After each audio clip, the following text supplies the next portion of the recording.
Halo, hai. Kita ngapain, Mas? Nggak tahu, halo-halo aja. Halo aja. Kita bingung soalnya. Nggak tahu, ini pokoknya kita minum, makan, dan ngobrol. Tapi nggak tahu ngobrol. Nah, bicara seperti tentang biasa. pisang goreng, ya kita ngobrolin yang hangat-hangat gitu ya. Boleh. Wajar, kita namanya Perdana. Ini, ya. Sobat DM, ini adalah program baru dari Dapat Media, jadi kita masih bingung cari nama. Iya, nggak tahu ya. Apa ya kira-kira yang bagus ya, Mas? Bentar, saya ke gunung dulu bertapa Oke. nyari wangsit. Jadi apa nih namanya ya? nih? Sesuatu yang unik mungkin. Ya. Yang hangat. Ya, yang panas deh. Oh, apa? Panas. Ya. Apa ya? Semangat. Semangat. Kalau orang ya, yang semangat itu kan orang-orang yang semangat tuh gitu ya. Okay. Gimana kalau namanya semangat? Selagi masih hangat, kakak. Gitu ya. Oke, asik ya kayak Ketemu gitu ya. aja namanya. Akhirnya ya. Nah, kita akan bicara tentang yang hangat-hangat, yang lagi viral, yang lagi boom. Yang dimana kita boom meledak. Karena kita kan sebagai netizen nih ceritanya, ya, betul, gitu ya. betul. Jadi Sobat DM gitu ya. Saya sebagai warga netizen ya gitu kan. Mas Rifkal sebagai warga negara Indonesia. Jadi saya ini warga negara Indonesia yang kebetulan profesinya adalah konselor psikologi. Nah, asik banget kita ngebahas sesuatu yang hangat-hangat tapi dari kacamata psikologi. Asik banget sekali. Gitu ya. Jadi yang kita akan bahas hari ini adalah apa ya enaknya? Kayaknya lagi asik bicara hubungan. Relationship. Tunggu dulu, ini kita lagi di mana ini, Man ya? Oh iya benar. Ini kayaknya kok suasananya enak banget. Asik banget ya gitu ya. Kita berada di Bloom Kopi. Iya. Saking enaknya itu ada sarang burung. Ada sarang burung asli yang burung aja. Burung aja mau ke sini. Itu dia. Iya kan? Apalagi kita ini ada dua. Apa manusia? Kita dua manusia maksudnya kan? Maaf ya sama DM-nya ini namanya kita baru ya. Ya kita dua maklum gitu ya. Jangan kita nanti sit down komedi di sini. Bukan stand up ya. Sit down komedi. Sit down ya. Karena kita lagi duduk ya, stand up ya. Nah, kita berada di Bloom Kopi, tepatnya di Jalan Batanghari dan Pasar Bali. Tukat Batanghari. Oh iya, Tukat Batanghari gitu ya. Iya. Enggak apa-apa. Ini kayaknya ini nih lagi belepotan menurutnya ya. Jadi agak mungkin karena pisang goreng. Iya, belum dimakan pisang gorengnya sama pancake-nya nih kayak ngeliatin terus. Iya, makanya minta dimakan. Habis ini kita makan, harus nanti, dimakan. Tapi tugas dulu, Mas. Siap. Kerja dulu kita. Kerja dulu ya. Ngobrolin dulu kita. Tapi kita kan kerjanya kan santai, bisa sambil makan juga. Itu dia. Bicara yang panas didinginkan dulu karena kita memang harus mendinginkan suasana yang lagi panas. Betul. Karena sudah terlalu banyak yang panas, kita yang bagian yang mendinginkan. Benar. Program perdana kita di Dapat Media yaitu adalah Semangat Selagi Masih Hangat Kakak. Aduh, kalau bicara tentang yang hangat-hangat, gitu ya. Kalau bicara tentang yang viral ataupun sesuatu hal yang lagi jadi trending topik, kayaknya tuh seru banget kalau kita bahas. Apalagi mengenai anak muda ya Mas Rifkal ya gitu. Betul. Tapi sebelumnya Mas, kita ingatkan buat Sobat DM untuk tetap ikutin kami, subscribe, jangan lupa channel kami di Dapat Media dan juga like, komen, juga follow Instagram kami di @dapatmedia dan juga di websitenya di www.dapatmedia.com. Mas Rifkal, bicara tentang anak muda, pasti nggak jauh-jauh dari hubungan gitu ya. Hubungan, Mas. Kalau misalnya bicara tentang hubungan, ada orang atau anak-anak muda pacaran gitu. Sebenarnya boleh nggak sih pacaran di usia muda? Sebenarnya gini ya, seringkali kita itu harus tahu dulu definisinya ya. Maksudnya gini loh, kita pacaran itu masing-masing orang punya definisi sendiri ya. Gitu. Karena makanya ada istilah pacaran yang sehat, ya kan? Ada pacaran yang tidak sehat, anggaplah begitu ya. Saya pikir pacaran sakit gitu. Ya mungkin bisa juga. Ada sehat, ada sakit. Bisa juga, pacaran sakit juga bisa. Sakit aja terus gitu ya, sakit hati. Jadi karena, iya benar. Jadi pacaran tapi isinya sakit gitu, sakit hati terus ya. Dan masing-masing orang punya definisi sendiri-sendiri. Dan saya pikir juga semakin kesini ya, jangankan anak muda ya. Istilah zaman sekarang mungkin bocil ya. Bocil pun juga sudah bisa pacaran gitu. Nah ini masalahnya adalah gini, sebelum saya masuk pacaran ya, semua orang bahkan anak kecil sekalipun itu sebenarnya punya rasa kesukaan terhadap seseorang atau terhadap sesuatu gitu. Dan itu wajar sebetulnya, wajar banget gitu. Bahkan sebenarnya orang tua itu dengan bangganya harus merasa bahwa anak saya sudah mulai suka orang itu, berarti dia sudah membuka kehidupan sosialnya terhadap orang lain. Atau dia sudah melihat orang lain itu sebagai salah seorang figur yang mungkin menginspirasi dia. Jadi saya pikir mungkin itu juga terinspirasi dari orang tuanya gitu, ibunya, terus untuk yang cowok gitu ya. Bisa juga. Orang mendimensikan pacaran berbeda, sehingga ketika misalnya harus pacaran itu ngapain sih? Ketemuan, jalan, ya kan, terus ya nongkrong di pinggir sawah. Kalau dulu pinggir sawah ya. Iya. Nggak punya modal. Modal ya. Tapi yang penting ada pemandangan bagus. Loh, Mas, iya kan? Iya, yang penting ada pemandangan. Iya. Tapi sekarang pacaran itu bisa misalnya mereka punya aplikasi yang memang bisa mengkoneksi dengan sekian banyak orang. Ada lagi istilah kalau kita orang bilang nggak punya jodoh gitu ya, karena memang sekarang dengan era digital kita tinggal klik aja kita bisa dapat jodoh. Gitu ya. Bener. Dan sekarang kan banyak sekali tuh dating apps ya. Iya. Dan itu saya nggak tahu ya, kenapa kok ada beberapa anak-anak tertentu yang kok mudah mengakses itu. Dan Mas Rifal mungkin sering juga kali. Ngintip pernah. Nyoba belum pernah. Iya. Oke. Tapi setidaknya kita perlu tahu ya, Iya, supaya kita nggak buta banget kan. Sebenarnya aplikasi untuk apa dan sebenarnya manfaatnya apa gitu. Dan itu kan bisa dari dua sisi kan, bisa positif dan negatif seperti yang saya bilang tadi. Nah, jadi pacaran dulu sama sekarang itu bener-bener beda. Dan saya sih sebenarnya gini ya, kita bisa sebut dengan cyber romance ya, itu namanya cyber romance. Jadi dia melakukan pacaran secara virtual gitu kan. Virtual namanya, belum pernah ketemu sama sekali. Tapi tahu suaranya, tahu suara orangnya, iya, karena video call nggak pernah ketemu langsung gitu ya. Nah itu akhirnya bergeser ya, pacaran itu bergeser sejauh itu. Dan ya mungkin ada yang bisa menikmati, ada yang nggak bisa menikmati, ada yang mendapatkan benefitnya, ya kan? Karena kan sekarang ada tuh FWB kan, friend with benefit kan ya. Jadi kita bicara tentang FWB, friend with benefit gitu kan. Itu konteksnya lebih banyak negatifnya kan sebenarnya Mas gitu. Iya. Karena betul. Kalau benefit kan itu sebenarnya lebih ke keuntungan. Tapi kalau misalnya diistilahkan konotasi di pertemanan itu malah ternyata negatif gitu. Iya, makanya itu yang saya nggak agak kurang sepakat juga sih. Karena gini. Saya selalu bilang begini, bahwa hubungan apapun ya, entah itu pacaran atau apa, itu harus menguntungkan. Minimal menguntungkan buat kita. Jadi kan kalau kita ngomong soal ada hubungan yang positif ya, ada hubungan yang negatif ya. Itu yang biasa orang sebut dengan toxic relationship ya. Nantilah kita bahas itu. Tetapi poinnya adalah kalau misalnya dibilang bahwa benefit itu negatif, ya konotasinya begitu. Cuman kita itu mau nggak mau punya jangan kan punya pacar ya, punya teman itu harus menguntungkan buat kita. Tetapi catatannya adalah jangan cuma buat kita aja yang untung, orang lain juga harus diuntungin. Jadi gitu. Jadi harus sama-sama saling menguntungkan. Nah, orang lebih cenderung untuk mencari hiburannya. Nah, nggak serius gitu loh Mas. Maksudnya udah pokoknya pacaran, penting apa yang bisa dimanfaatkan dari pacarnya, udah lakukan, bahkan sorry to say, sampai udah melakukan hubungan yang di luar batasnya gitu. Iya, jadi TTM itu tadi. Makanya teman tapi gaya menikah gitu. Benar. Bukan menikah tapi gayanya kayak udah menikah. Gayanya udah menikah. Seperti yang saya bilang tadi, motif mereka itu hiburan. Jadi mereka ingin mencari hiburan, dan ketika bertemu dengan orang yang sama-sama saling membutuhkan hiburan gitu, ya bentuknya bisa macam-macam gitu. Nah, kalau mau lebih spesifik lagi, kita itu punya kebutuhan emosi namanya.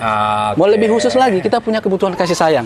Jadi kita itu butuh disayang, butuh menyayangi. Itu namanya kebutuhan afeksi namanya kalau dalam psikologi. Nah, itu kita butuh. Nah, ada orang tidak mendapatkan itu dari kecil, sehingga dia karena kan biasanya mencari gitu ya. Mencari. Dan ternyata ya bukan hanya orang yang belum menikah, orang yang sudah menikah pun boleh juga mencari, karena asik tuh bicara orang yang sudah menikah tapi mencari tetap kasih sayang ke orang lain. Itu kan lagi viral nih Mas gitu kan, layangan putus gitu. Mas Rifka sebagai konselor psikologi ini gitu, gimana sih melihat fenomena bahwa ternyata film seri layangan putus itu menjadi booming banget, dan sekarang bahkan banyak ketakutan para suami-suami itu takut banget sama istrinya, yang dimana nanti dikit-dikit ngecek handphone, ngecek kira-kira ada chat sama wanita lain nggak sih, atau ternyata ada foto-foto di galerinya dengan foto wanita lain nggak sih. Itu tuh sebenarnya kayak gimana sih, normal nggak sih Mas kalau misalnya seperti itu? Apakah kita memang berhubungan itu harus saling percaya, sehingga sebenarnya apapun yang dilakukan pasangan ya udah nggak apa-apa gitu, tapi gara-gara ada layangan putus itu udah nggak jadi normal gitu Mas? Iya, kadang-kadang gini ya, udah curiga aja bawaannya. Iya, kadang-kadang gini man, kalau kita ngelihat kita ingin ngelihat cara berpikir suatu bangsa atau komunitas ya, ngelihat film apa yang paling viral di tempat itu. Jadi kalau misalnya lagi anggaplah layangan putus nih viral, berarti kemungkinan besar memang kita ini secara tidak sadar itu sebenarnya related banget dengan kehidupan kita sehari-hari. Kalau saya sih alasannya sederhana.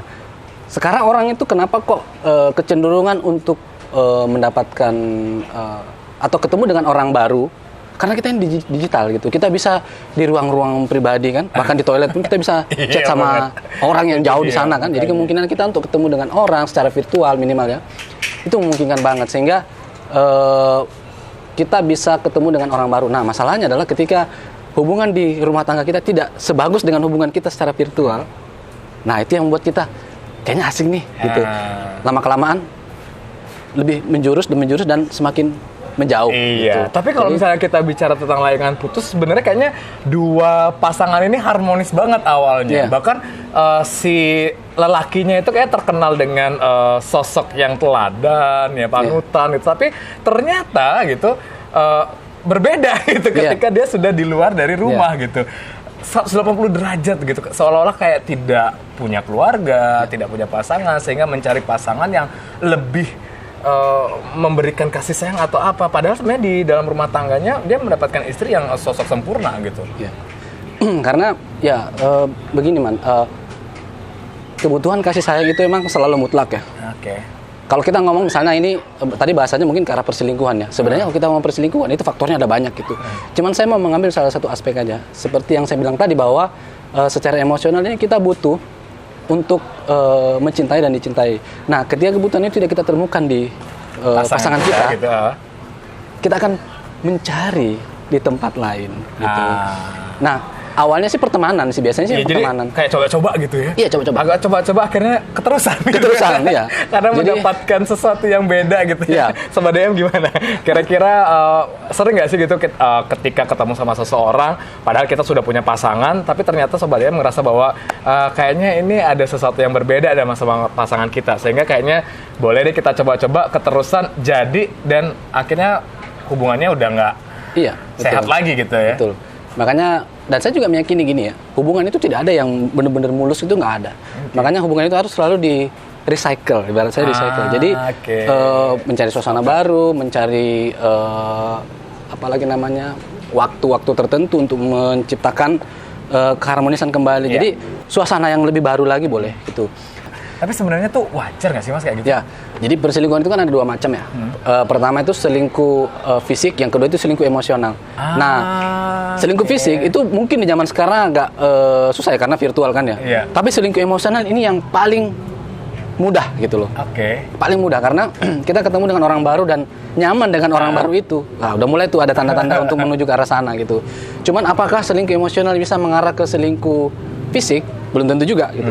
Nah, sebaliknya apakah selingkuh fisik bisa kemudian ke selingkuh emosional juga belum tentu. Jadi sebenarnya garis bawahnya itu adalah selingkuh secara emosional. Itu dulu yang paling penting biar kita nggak terlalu suuzon ya, karena kalau kita suuzon sama orang, wah selingkuh ini berarti sudah pasti secara fisik pernah berhubungan. Gitu ya. Padahal belum tentu gitu. Bahkan seperti yang saya bilang tadi, ada orang ternyata pacaran sudah 3 tahun tapi nggak pernah ketemu juga. Jadi memungkinkan di zaman sekarang itu memungkinkan orang tidak bertemu secara fisik gitu. Itu tuh gimana sih cara nanggepinnya Mas, untuk supaya kita juga bisa tahu bahwa mana sih yang benar, mana yang enggak, mana yang positif, mana yang negatif gitu.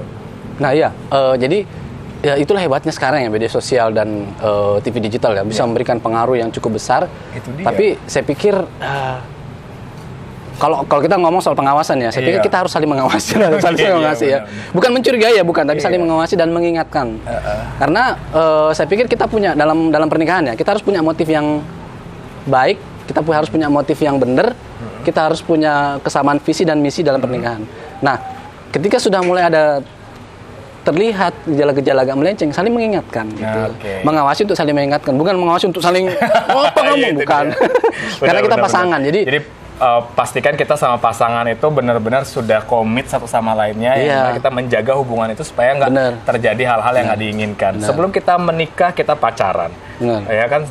Setelah kita sudah menikah ternyata masih ada juga pertanyaan-pertanyaan, kapan sih punya anak? Gitu kan? Iya, betul. Itu kan akhirnya menjadi drama berikutnya gitu kan. Setelah punya anak pertama, kapan sih punya anak kedua? Kayak gitu ya. Bahkan yang sekarang lagi viral, ketika nggak punya anak, ya udahlah kita adopsi anak. Ternyata anak yang diadopsi adalah boneka arwah.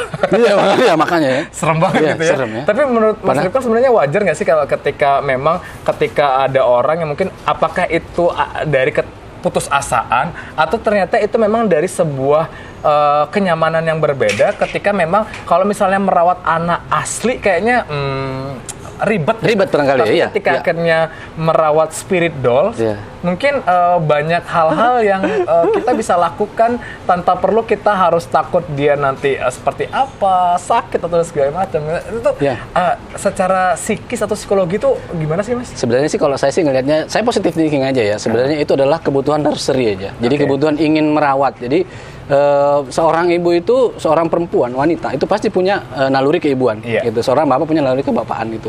Bahkan bapak pun juga punya naluri untuk nursery juga. Jadi tidak menutup kemungkinan.